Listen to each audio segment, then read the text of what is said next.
Bien, buenas tardes a todos y todas y bienvenidos a este encuentro en el que presentamos nuestras recientes publicaciones.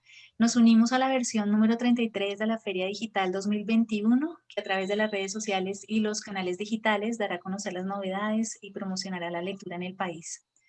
Quiero agradecer especialmente al Fondo de Cultura Económica por apoyarnos en este escenario en el que se encuentran las librerías en la Filbo y por apoyar nuestra editorial en la difusión de todos nuestros libros. En este año, la Universidad de los Andes presenta más de 90 novedades editoriales que desde diversas disciplinas y temáticas se suman al debate nacional y dialogan con la realidad mundial. Obras publicadas por profesores de distintas facultades y unidades académicas, traducciones, textos literarios y coediciones con otras instituciones, construyen el variado catálogo académico que Ediciones Uniandes presentará a los lectores en esta Feria Internacional del Libro 2021. En esta oportunidad, para mí es un placer muy grande presentar una publicación de la Facultad de Ciencias Sociales. Se trata de Los herederos del pasado, indígenas y pensamiento criollo en Colombia y Venezuela. Yo tenía por aquí a la mano los ejemplares, pero desaparecieron.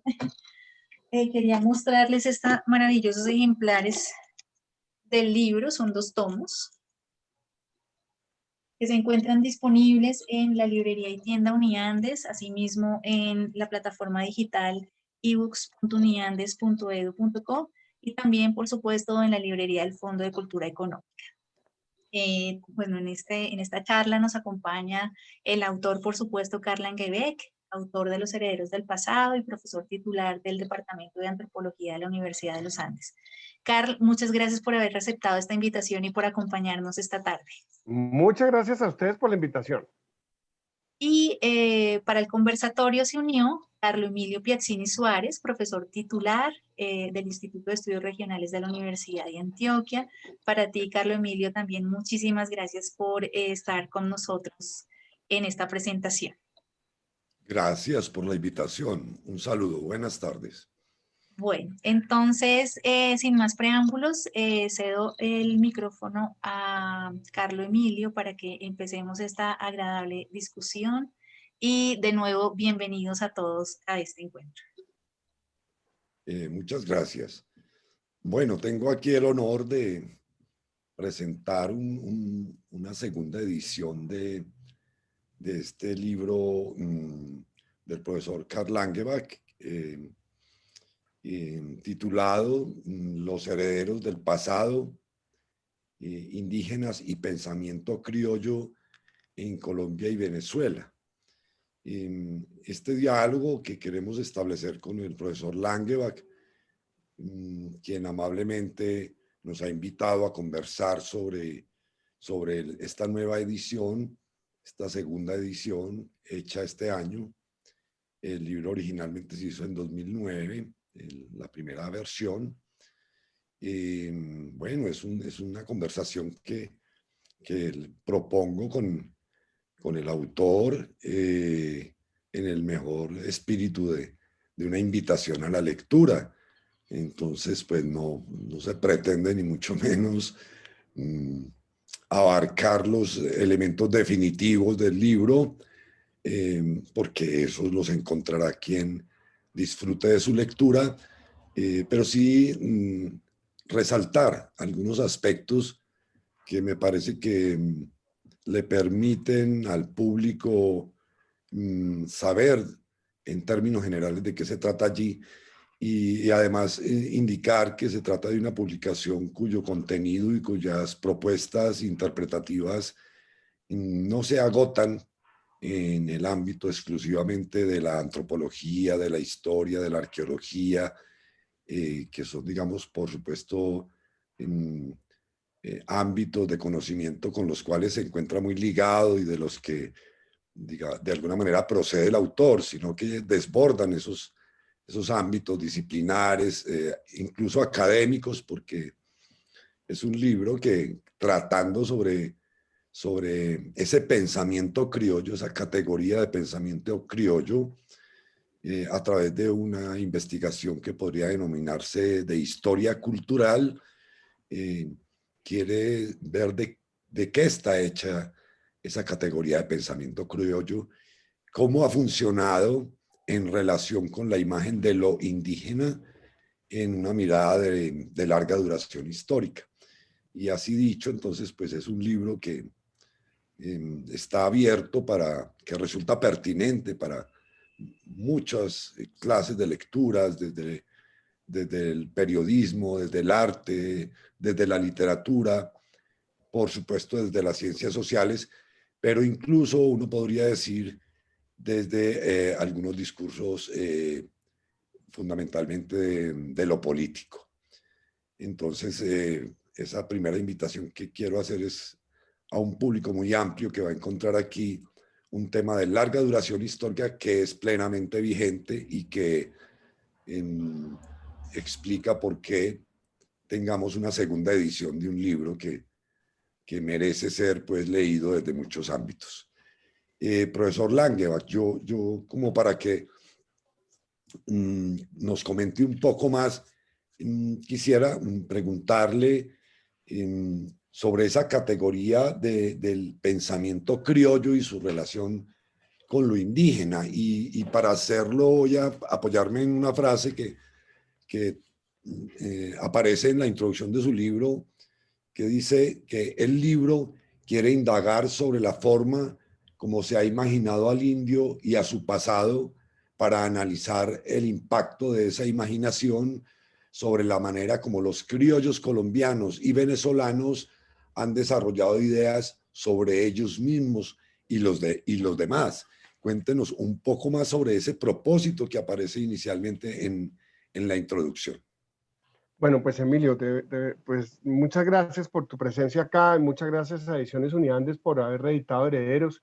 Cuando Julio Paredes me lo propuso hace algún tiempo, pues me puse muy contento porque yo creo que hay como dos cosas que un autor quiere, que le saquen una segunda edición o que lo pirateen. No he logrado que me pirateen, pero por lo menos una segunda edición es fue un gran elogio, la verdad, y les agradezco enormemente. Pues mira, yo creo que lo que me llevó a esto es lo siguiente. Fue como un descubrimiento personal que por supuesto digamos, no soy el primero en pensarlo, ni mucho menos, pero ese descubrimiento personal de que el hecho colonial, que es tan vigente en nuestra manera de ver el mundo, digamos, el hecho colonial no es una cosa que sucede en el siglo XVI, es una cosa vigente.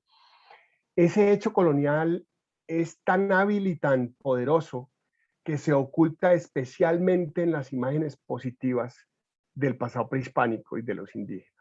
Digamos, todos sabemos, es muy evidente, digamos, es muy fácil poner en evidencia el hecho colonial cuando se refiere a la visión peyorativa del indígena caníbal, del indígena agresivo, de un montón del indígena ignorante, tantas cosas que lamentablemente aún existen, pero es mucho menos fácil ver esa retórica positiva que construye el criollo con sus ambigüedades, con sus dobleces, con sus falsedades, con todo lo que ustedes quieran, pero esa imagen positiva es mucho más difícil de enfrentar porque aparentemente es una imagen libertaria, progresista, respetuosa a la diversidad, etcétera, pero en realidad muchas veces es simplemente el producto de un proceso de colonización que está vigente. Entonces parte de la idea fue, ¿por qué no analizamos esa retórica positiva?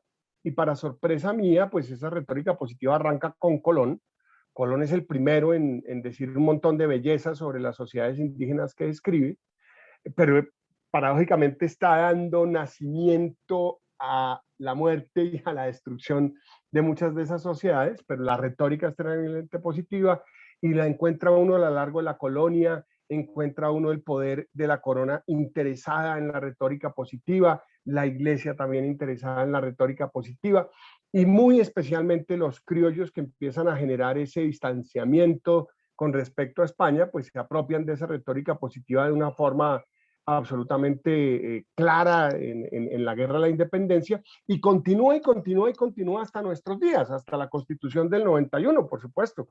Entonces, pues fue como una búsqueda personal de tratar como de desenterrar cómo esas imágenes positivas muchas veces hacen parte exactamente igual del hecho colonial que esa retórica negativa que por supuesto tendemos a rechazar cada vez con más fuerza y con buenas razones.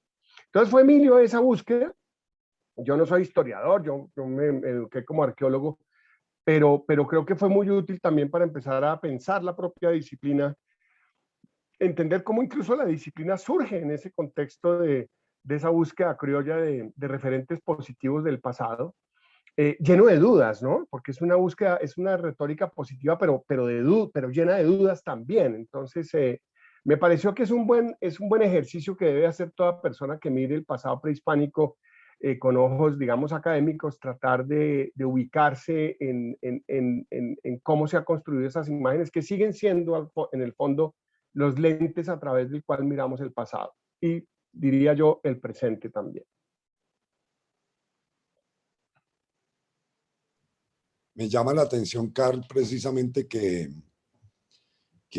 tengamos allí unas claves de comprensión del pensamiento criollo y su uso de la figura de lo indígena para destacar temas como continuidades históricas, temas como lo autóctono, lo propio.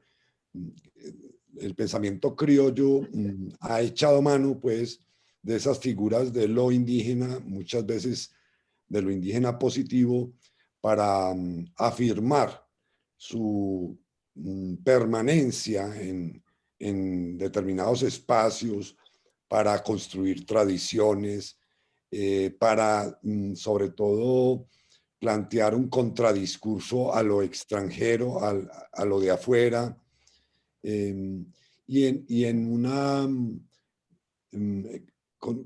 funcionando como un mecanismo de larga duración histórica que, digamos, es lo que ha hecho que tú tengas que ir hasta el siglo XVI a encontrar las claves de cómo se va a configurar ese pensamiento criollo. Nosotros estamos acostumbrados a comprender lo criollo sobre todo como un tema que emerge a inicios del siglo XIX de la mano, pues, de las independencias de los países latinoamericanos, cuando se conforma esa categoría de lo criollo, sobre todo ligada como a unas reivindicaciones políticas de independencia. Pero esa categoría emerge antes, según lo planteas en tu libro, y, y plantea una serie de articulaciones de larga duración histórica. Me voy a permitir leer aquí un poco a manera como de introducción al libro otro planteamiento que hace sobre el poder de la ideología de lo criollo. Dice, el pensamiento criollo es capaz de forjar una tradición histórica emotivamente construida por medio de la cual viejas ideas se repiten en formatos similares a través de contextos cambiantes e incluso a través de interlocutores de las más diversas tendencias ideológicas.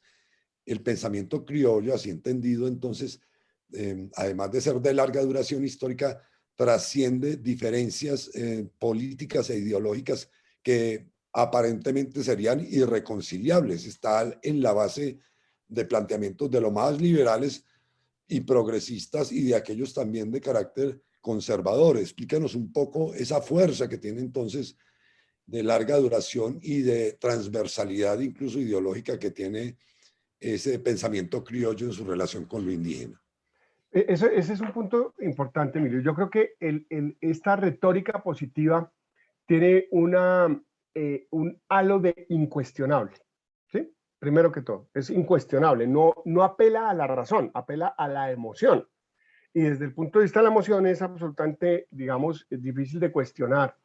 Y por lo tanto permea muchas corrientes políticas porque es de las ideologías más fuertes que hay. Y es de esas ideologías que no parecen ideologías.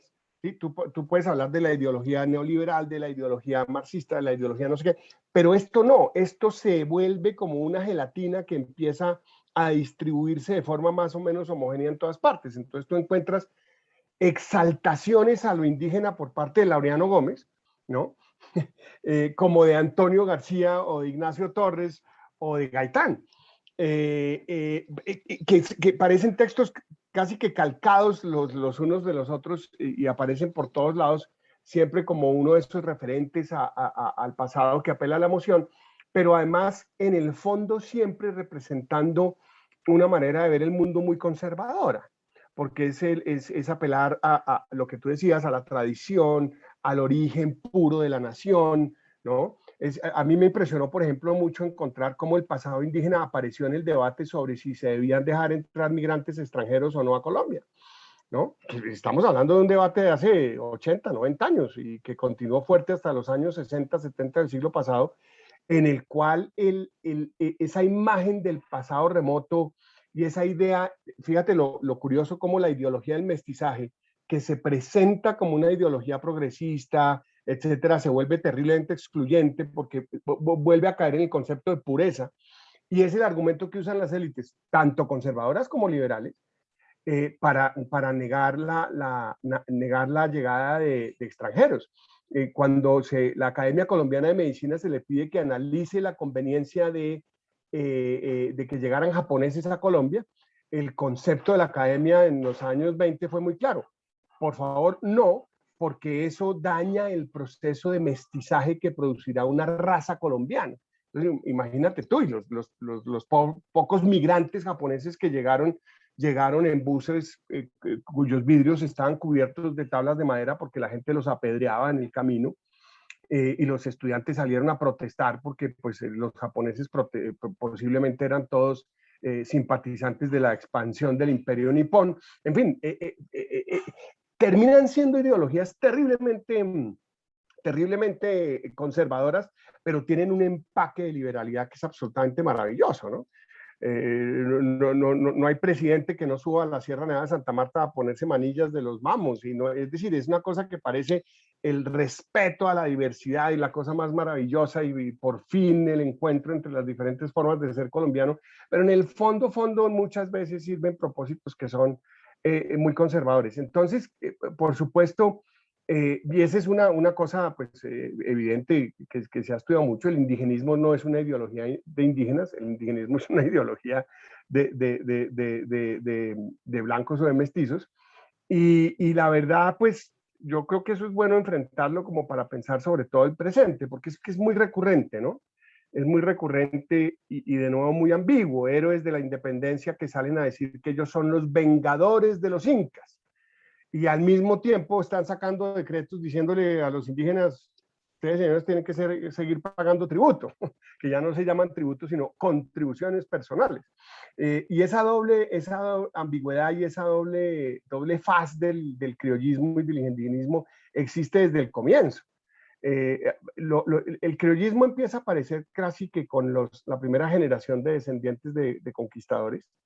Ya no tiene obviamente una connotación racial, no es que los criollos sean los descendientes de españoles, no, el criollismo está, como te digo, es como una gelatina que está en todas partes. Y es muy poderosa, es muy, muy poderosa. Sí, de acuerdo. Uno puede leer en los últimos días y meses la apelación a discursos de lo propio que han resultado bastante xenofóbicos y que serían un indicio de que esto sigue funcionando muy fuertemente. También hay discursos no propiamente desde los pueblos indígenas que llevan a, por ejemplo, el tema muy candente hoy de derribar monumentos, y sobre lo cual tú ya tienes ahí en el libro en alguna parte una mención del haber derribado una estatua de un conquistador en Venezuela, por cierto. Carl, hay en este libro una de las cosas que me llamó mucho la atención es que no se confina al caso colombiano. Hay un interés por contrastarlo, mirar hasta dónde es un tema común con el caso venezolano, como desde el título se anuncia. En estos ejercicios de historia cultural, de historia de las ciencias, de historia de la arqueología o de la antropología, es muy usual que tomemos de una manera natural y naturalizada las fronteras contemporáneas para poder hacer esas historias. Por eso llama la atención encontrar un libro en el cual se está trabajando Venezuela y Colombia, algo que, valga anotarlo, tenía un antecedente en tu trabajo de caciques muy mayores, un trabajo sobre arqueología que publicó Carl en el año 92, en donde también no se concentra, digamos, en el ámbito de lo colombiano, sino que también se interesa por lo que sería la arqueología venezolana. ¿Por qué te llamó la atención la posibilidad de hacer, digamos, de romper esa naturalidad de lo colombiano y trascender fronteras? Y también, ¿por qué trabajaste en Venezuela? No sé, Emilio, tal vez porque parte de mi familia es de Pamplona y en Pamplona la frontera es evidentemente muy artificial. No, yo creo que, por supuesto, trabajar el pasado prehispánico con base en las fronteras nacionales no tiene absolutamente ningún sentido. Y por eso el título de Antes de Colombia para otro libro, porque pues obviamente no existía ese concepto. Además me parece que eso le ha hecho mucho daño a la arqueología, pero además porque los discursos entre Venezuela y Colombia con el indigenismo han sido muy distintos, curiosamente muy distintos. Fíjate que en Colombia parte de el tema de la civilización, ¿sí? La civilización agustiniana, la civilización muisca, incluso la civilización tairona. Hay como cierta obsesión de las élites por las civilizaciones, entre comillas, indígenas. En Venezuela no. En Venezuela es el cacique caribe que lucha por su libertad, obviamente siendo salvaje, ¿sí? Obviamente hay matices, en la costa caribe también se acude a la figura del Caribe que se compara con la raza vikinga que tiene como esos deseos de libertad, etcétera. Entonces, se usan paradigmas muy distintos que fíjate que curiosamente corresponden un poco a la visión de los venezolanos sobre su propio país y a la visión de los colombianos sobre su propio país, incluso hoy en día, ¿no? Como el cacique libertario y el otro es el cacique civilizado. El guerrero versus el estadista, ¿no? Es decir, los chipchas versus los caribes de Venezuela. Entonces sirve para contrastar mucho algunos temas que fueron muy diferentes. Te voy a dar un ejemplo. En Colombia a mí me sorprende mucho escuchar a mis colegas decir que la culpa de los prejuicios contra los indígenas los tiene el evolucionismo. Colombia fue un país que siempre rechazó el evolucionismo en todas sus formas. Aquí al pobre Darwin lo crucificaron de principio a fin. Las universidades hacían concursos entre los estudiantes para que el estudiante que demostrara que Darwin estuviera equivocado recibiera un premio especial. El externado trató tímidamente de introducir las ideas del positivismo, pero más que todo sin alusión directa pues a Darwin, ni mucho menos, era una cosa mucho más de Spencer. Y en cambio en Venezuela, fíjate que la tradición fue muy distinta, el evolucionismo entró fuertísimo, y eso se nota en las formas de hacer arqueología y en las formas de verse como país, etcétera, etcétera, etcétera. Entonces, claro, el indigenismo funciona distinto en diferentes regiones. En Colombia es muy evidente la diferencia entre tu tierra, Antioquia, y, y, y Boyacá, ¿no? Entre una sociedad donde empieza a exaltarse el origen vasco y el origen europeo de los campesinos, y Boyacá donde empieza a exaltarse el origen muisca y hablar que la raza muisca era una raza superior, etcétera, etcétera, etcétera. Entonces hay unas diferencias regionales muy grandes, pero Venezuela y Colombia yo creo que han sido referentes el uno del otro, además, han sido referentes el uno del otro de una manera muy impresionante. Muy impresionante. Digamos, los pocos intelectuales que en Venezuela defendían el paradigma de civilización y de progreso hablaban de influencia chipcha, ¿sí? Y tú encuentras que se habla de influencia chipcha incluso hoy, y yo diría que más o menos sin ninguna evidencia, pero son paradigmas muy fuertes. Entonces, a mí siempre me ha llamado la atención trabajar a Venezuela y a Colombia como una unidad, con variantes regionales, etcétera, pero claramente como algo muy relacionado, porque es que hemos sido, en Colombia no hay nada similar.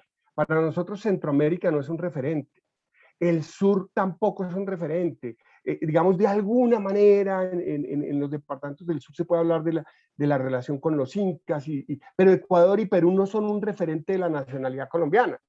Venezuela sí, muy poderoso, y en Venezuela sucede lo mismo. allá el referente no es Brasil ni las Guyanas, es claramente Colombia. Entonces, a mí me parece que allá hay un tema fascinante de algo que realmente deberíamos trabajar en conjunto siempre, para todos los temas, porque no hay ninguna razón para trazar una frontera que carece de todo rigor académico para trabajar la mayoría de temas en los que nos embarquemos. De acuerdo, y lo mismo habría que pensarlo para el caso de la frontera panameña, que es así que es más artificial. Pienso, ¿no? Cierto. Hay mucho de, también leyendo el libro, hay una razón también que tiene que ver con algo de lo que estabas diciendo a lo último, y es las características muy peculiares de los procesos precolombinos del área colombo-venezolana en comparación con los procesos precolombinos de los Andes centrales y de Mesoamérica, ¿no? Quedando pues Colombia y Venezuela con otros países en esa denominada, lo que denominan los arqueólogos, área intermedia, un poco esa zona con esa gran incógnita en donde pues, no tendríamos unos procesos precolombinos conducentes a la configuración de estados imperiales, etcétera. Eso querría decir que en la configuración del pensamiento criollo sobre lo indígena no solamente inciden, digamos, unas prácticas discursivas y unos posicionamientos ideológicos, sino que las realidades concretas de los procesos históricos están incidiendo sobre la conformación de ese pensamiento criollo. En parte sí, Emilio, pero yo creo que es más la imaginación del criollo que echa a volar en cualquier dirección muy fácilmente. Digamos, tú ves que en esta área intermedia que es un poco caótica, es un poco como que se define por lo que no es, sino por lo que es. Y además siempre con unos ojos puestos afuera, ¿no? Tú te acuerdas las viejas preguntas de Rangel Dolmatov de por qué aquí no sucedió lo que sucedió en México y Perú, como la gran pregunta arqueológica, que pues hoy en día yo creo que lo miraríamos muy distinto. Pero en todo caso aquí tú encuentras esa construcción de la civilización chipcha, que empieza con la colonia, con la idea de que el cacique de Bogotá era un tirano, ¿sí? Ahora, ¿dónde existe el tirano? Pues el tirano existe en el Estado. ¿Y dónde existe el Estado? Pues finalmente en eso que llamamos erróneamente civilización, ¿sí? Y se construye la idea de un cacique tirano que va a dar origen a un montón de cosas pues absolutamente increíbles, como por ejemplo que la galería de presidentes que existía hace muchos años en la Luis Ángel Arango empezara con el CIPA de Bogotá. Fue el primer presidente de Colombia, por decirlo de alguna manera. Y fíjate que al mismo tiempo está la construcción del Caribe, ¿sí? del Caribe salvaje que vive libre por las praderas, pero que al mismo tiempo pues es lamentablemente caníbal, etcétera, etcétera, etcétera. Entonces, existen todas estas construcciones un poco al mismo tiempo, no necesariamente tienen un arraigo en la realidad. Por ejemplo, el cacique tirano de Bogotá, a partir del cual se construye toda la idea de la civilización chipcha, fue un invento de Jiménez de Quesada. ¿Por qué fue un invento de Jiménez de Quesada? Porque lo mató. Lo mató tratando de extraerle información sobre dónde había más oro. Y él sabía claramente que ese era un acto ilegal y que le podía pasar cuenta de cobro, ¿sí? Y tú ves el juicio que se le hace al cacique, que obviamente está escrito después de muerto el cacique, ¿no? Es un documento, digamos, posterior al proceso mismo, en el cual básicamente se argumenta que el cacique de Bogotá se eliminaba porque era un tirano, y así lo decían sus súbditos, ¿sí? Y fíjate que los arqueólogos todavía funcionan con la idea de que el cacique de Bogotá era poderosísimo y que entonces con los camellones de agricultura en la sabana tenía un montón de gente dominada para sus propósitos expansionistas, los textos de hoy, ¿no? Y uno dice, pues todo eso viene de un invento colonial que pues obviamente hemos repetido como loritos una y otra vez sin darnos cuenta del propósito colonial con el cual se construyó. Y que obviamente lo usamos ambiguamente, lo usamos para mostrar que el cacique de Bogotá era un tirano, pero también lo usamos para decir que era una gran civilización, ¿no? Y a veces no nos damos cuenta que el concepto mismo de civilización es el que está detrás del mismo hecho colonial, ¿no? Así lo exaltemos positivamente en apariencia. Entonces, no creo, Emilio, que se refiera tanto a las condiciones que encontraron los españoles en las sociedades indígenas del siglo XVI, sino en los imaginarios y en las estrategias que fueron construyendo para acomodarse a ese pasado y reconstruirlo de acuerdo con sus propios intereses, que yo creo que fue lo más, y que lo empezaron a hacer muy pronto, ¿no? Tú lees los primeros cronistas y ya están en ese ejercicio, claramente. Muy bien.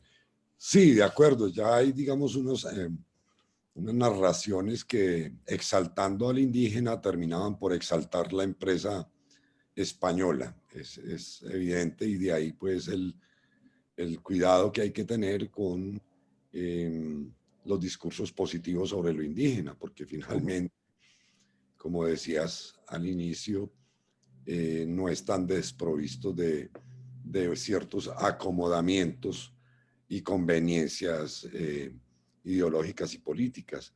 Carl, esta categoría de lo criollo, que como sabemos tiene, digamos, un arraigo en los análisis sobre la lingüística, ¿no? De aquellas lenguas que toman elementos de otras y se configuran pues como en ese crisol. Sin embargo, tú lo trabajas más desde una perspectiva antropológica, en una tensión difícil de comprender y de captar entre lo propio y lo extranjero. El pensamiento criollo muchas veces es reivindicado como expresión de lo propio frente a lo importado. Este es un debate largo porque, digamos, la emergencia de discursos que reclaman lo propio, pues uno puede encontrarlo muy claramente desde finales del siglo XVIII y muy fuertemente ya en el siglo XIX, ¿no? En ese reclamo de la diferencia entre lo americano versus lo español, más adelante de lo latinoamericano versus lo europeo y lo norteamericano, y hasta el día de hoy está, digamos, ese debate. Hoy hay pues una serie de planteamientos sobre el tema de lo que se llama el enfoque poscolonial, o mejor dicho, el enfoque decolonial latinoamericano. Algunos elementos veo que tú has retomado para justamente poder situar la categoría del pensamiento criollo como un hecho colonial. Pero también es cierto que en algunos de los discursos de la decolonialidad hay una reivindicación de lo propio por la vía de lo criollo. ¿Cómo encuentras tú ahí esa apropiación que se hace últimamente desde el pensamiento decolonial? Mira, yo creo que el pensamiento indigenista, no indígena, y en general el criollismo y esta manera de ver el mundo es por definición un pensamiento bisagra. Es decir, no es posible de entender sin el contexto local en el cual funciona, pero sin los referentes internacionales que le dan origen. Por ejemplo, te voy a dar dos ejemplos que a mí me fascinan. Uno es el concepto este horrible, espantoso, que desgraciadamente todavía se usa en Colombia a veces, de la raza latina. Es que somos latinos, ¿sí? Ese concepto de raza latina y de somos latinos, y los latinos somos una lista de características, ¿no? Todas, por supuesto, muy positivas. Pues esto fue una política del imperio francés, ¿no? Fue su estrategia de colonización fue inventarse toda esta cosa de la raza latina, de los hermanitos latinos, que eran Italia, España, Francia, etcétera, y luego cae Latinoamérica cuando Francia conquista México, ¿sí? Entonces, no somos conscientes, pues, de ese origen colonial. Y hay otro que es muy divertido, que es el arte nativo, el arte nativista, el arte indigenista, que pues tiene exponentes que son muy claros en Colombia, como Rómulo Rosso o como Luis Alberto Acuña, ¿no? Y que no son en realidad un arte puramente local, propio, nativista, porque es que en este mundo ya no hay nada puramente local, propio y nativista, sino que son pintores que van a Europa y en Europa les dicen que su arte no vale nada a menos que acudan a las tradiciones de sus ancestros, entre comillas, ¿sí? Es muy chistoso ver cómo, por ejemplo, uno de los evaluadores de la obra de Luis Alberto Acuña en Europa fue Picasso, que había adoptado los elementos americanos indígenas en su obra mucho antes que los colombianos.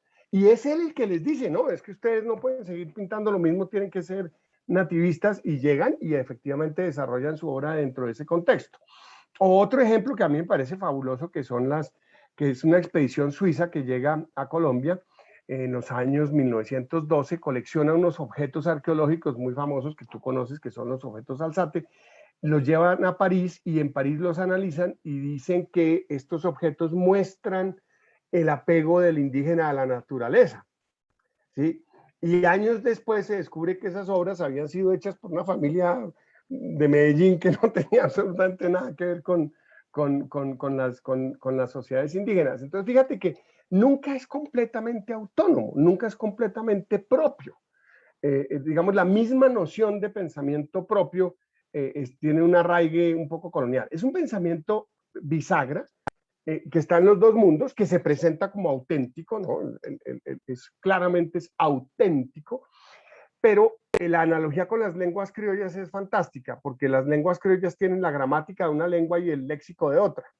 Aquí cambia el léxico se vuelve un léxico nativo, se vuelve un léxico en apariencia propio, etcétera, etcétera, etcétera, pero la gramática sigue siendo foránea.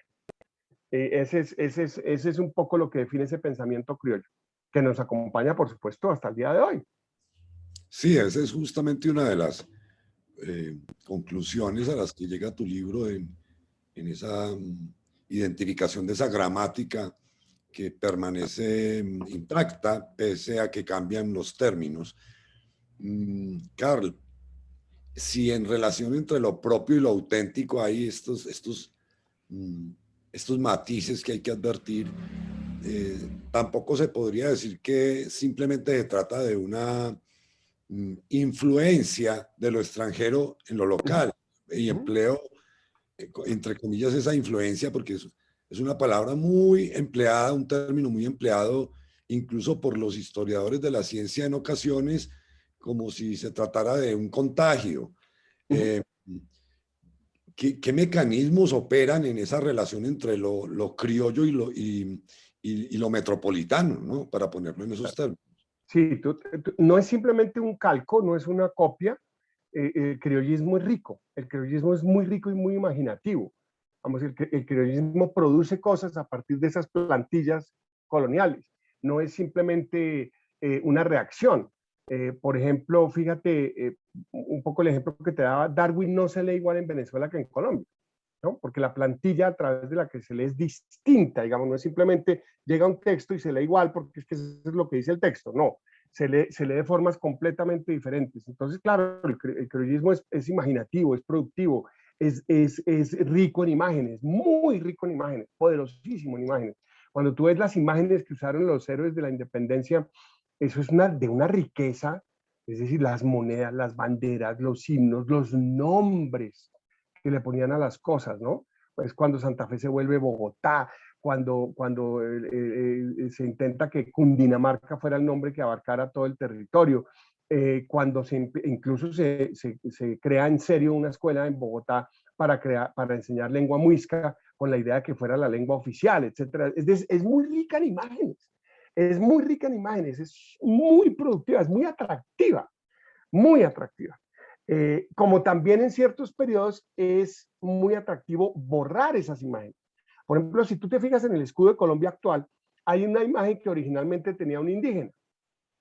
Esa indígena se construye y se llama la indígena de la libertad, porque entre otras cosas nuestros héroes de la independencia pensaban que los indígenas tenían que estar muy agradecidos con ellos por haberlos liberado, lo cual pues obviamente no dejó de ser una burda manipulación a mi juicio. Y esa india de la libertad sostenía un gorro frigio con una lanza. Y tú ves en el escudo de Colombia que quedó el gorro frigio sostenido de la lanza, pero se borró todo lo de abajo. El criollismo pasa por etapas de mayor o menor indigenismo, que borra imágenes o crea imágenes con mucha facilidad y lo que tú dices, no es simplemente que se copien procesos foráneos, ni mucho menos, sino que empieza a interactuar muy dialécticamente y con mucha riqueza con esos imaginarios internacionales e incluso ayuda a construir los imaginarios internacionales. Fíjate el impacto que tuvo en el mundo el descubrimiento de Ciudad Perdida en los años 70, ¿no? Ese descubrimiento se lee a través de los ojos criollos. Por ejemplo, el primer artículo dice, descubrieron maravillosa civilización que no tocaba el medio ambiente. No había habido ningún estudio, nadie había metido la primera pala para hacer ninguna investigación, pero esa ya era la conclusión. Pero fíjate el impacto que eso tuvo en el medio internacional. Es decir, el criollismo no es víctima pasiva, es un agente que construye imágenes también por fuera, que a su vez pueden volver acá transformados, pero no es tan elemental, ni tan sencillo, ni tan burdo. Es muy poderoso.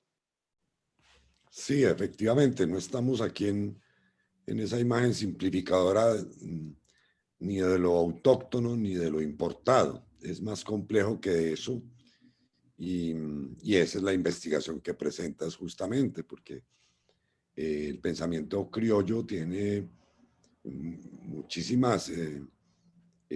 muchos efectos en muchos campos discursivos, sobre lo que volveré ahorita en otra pregunta, pero es legible el pensamiento criollo en la arqueología y la antropología, tanto en Colombia como en Venezuela. Es decir, ha penetrado y ha hecho parte de lo que podemos denominar las escuelas de antropología y de arqueología en Colombia y Venezuela. En cierto momento mencionas en tu libro, y ya lo decías ahora a propósito del darwinismo, que el pensamiento criollo muchas veces fue empleado también, o empleó argumentos en contra de la ciencia por ser una empresa internacional, por ser una imposición desde afuera, etcétera. Y el pensamiento criollo además es muy emotivo. Mencionas cómo por lo menos de la década de los 80, los 90, una parte fuerte de los discursos de la antropología se alineó, digamos, contra los discursos científicos y objetivos. La pregunta es, entendiendo el poder que tiene el pensamiento criollo, así como funciona en su larga duración, en su transversalidad, en esa manera de presentarse como algo natural, hoy en día en relación con el quehacer de la investigación antropológica, con el quehacer de la investigación arqueológica, ¿cómo consideras que debe tocarse esa relación delicada entre criollismo, antropología, indigenismo, antropología, un neoindigenismo actualmente, y arqueología? ¿Cómo después de esa lectura crítica del poder del criollismo, emprender una investigación antropológica, arqueológica, etnográfica, acaso autorizada para producir conocimiento nuevo? Pues Emilio, yo pertenezco a una pequeña orilla de gente que todavía cree que tratar de aprender del pasado es posible y que la objetividad no riñe con la política, ¿sí? O la pretensión de decir cosas con base en la evidencia no riñe con la política. Digamos, en algún momento en el transegar de nuestras disciplinas se empezó a abrir un divorcio y todo era un invento, ¿sí? Todo era un invento colonial. Y resulta que yo creo que eso en el fondo fue una ideología muy conservadora, ¿sí? Porque yo creo que uno puede cambiar la realidad estudiándola. Yo en ese sentido me siento un poquito como más alineado con personajes como Morgan y Marx que con lo que surgió en los años 70 y 80 con el posmodernismo. Yo creo que la tarea seria de los intelectuales de tratar de comprender las cosas tiene una función social y política importante y que renunciar a ello es una opción válida, por supuesto, pero que no considero que sea la mía.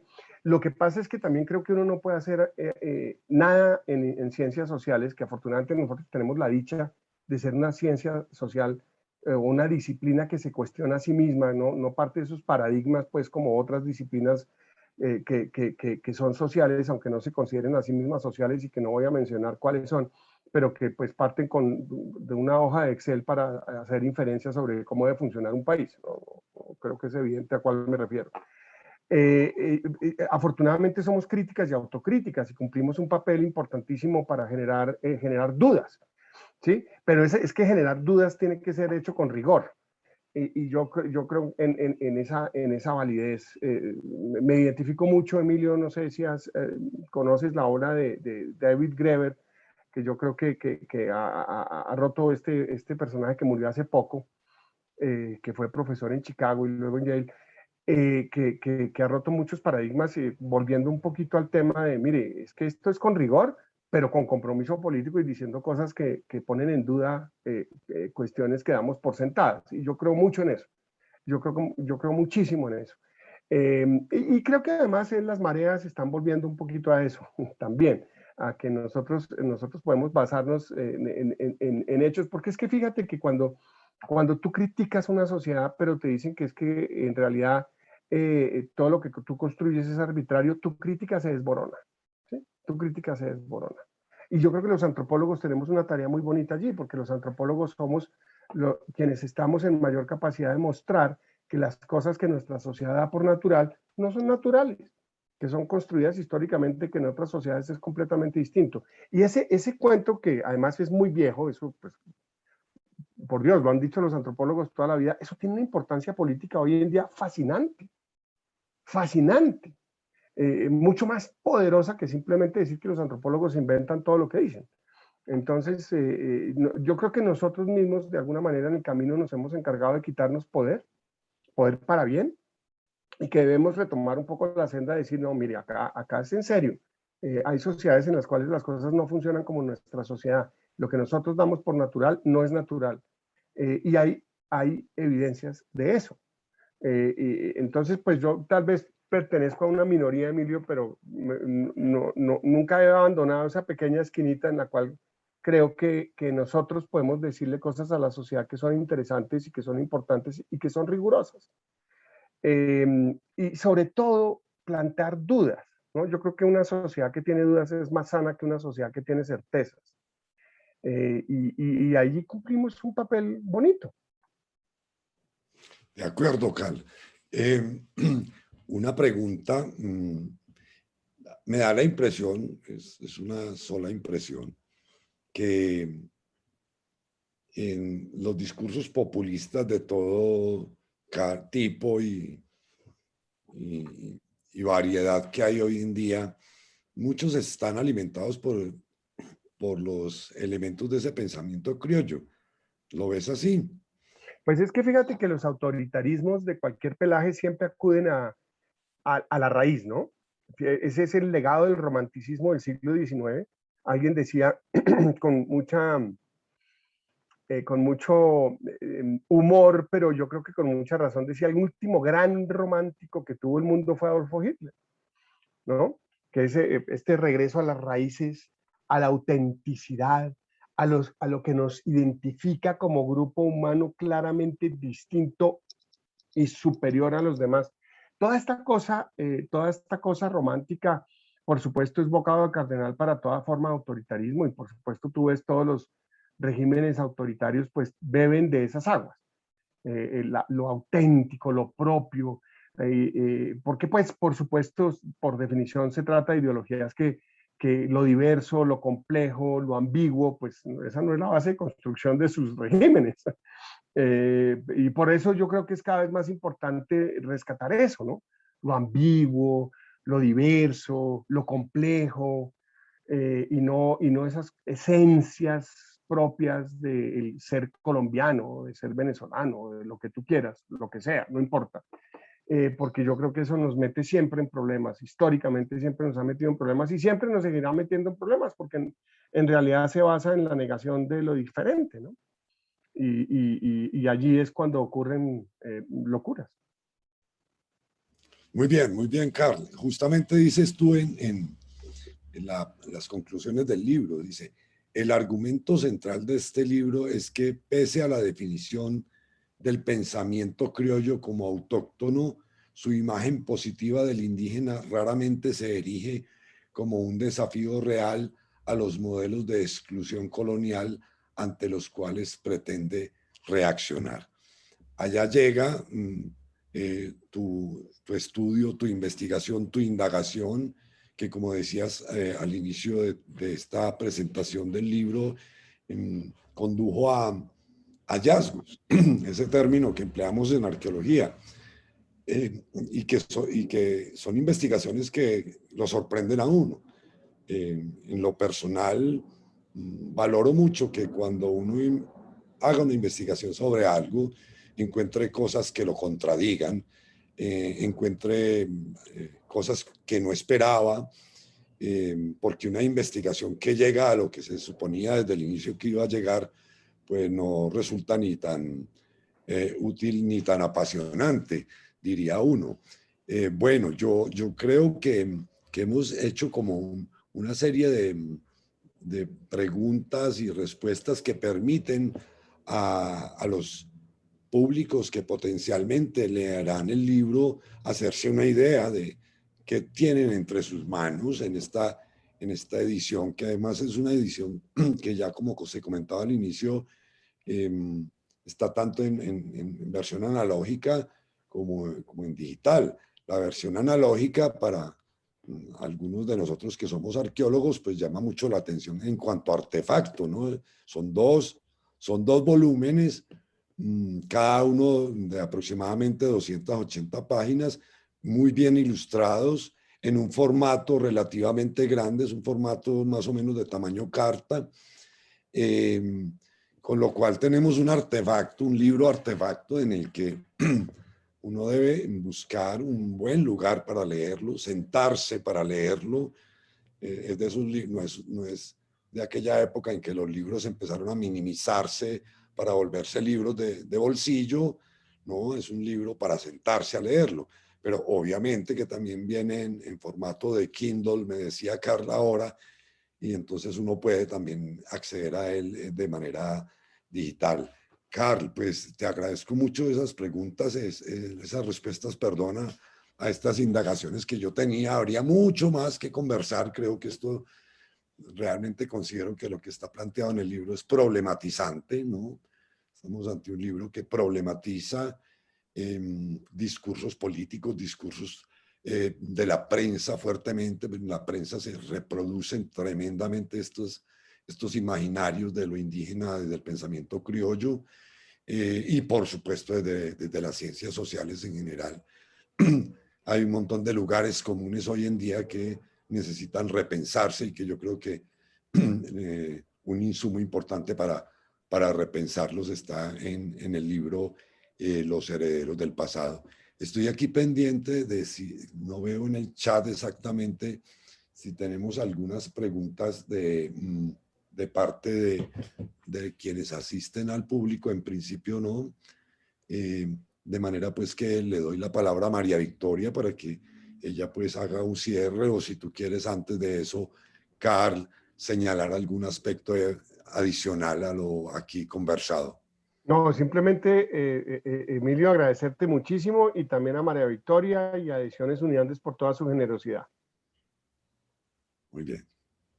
Bueno, muchas gracias, Carlo Emilio, muchas gracias por esta magnífica conversación. Fue una charla muy amena. Pues nada, solo me resta invitarlos a que consulten, a que lean, a que disfruten de esta publicación de Ediciones Uniandes. Está disponible en la librería Uniandes, entonces pueden ingresar a librería.uniandes.edu.co. Y allí, si quieren, les llevan el libro hasta la casa, o pueden ir a la librería porque la librería está abierta. Pueden ahí consultar los horarios y pues conseguir el libro en formato impreso o también en formato digital en nuestra plataforma ebooks.uniandes.edu.co, donde podrá conseguir el ebook a un precio fantástico. Entonces, también está obviamente en la librería del Fondo de Cultura Económica. Entonces, pues nada, los invitamos a que lo consulten, lo compren y disfruten esta magnífica publicación. Entonces, muchísimas gracias a todos por su compañía y buenas tardes. Gracias a todos. Muchas gracias. Hasta luego. Hasta luego, chao.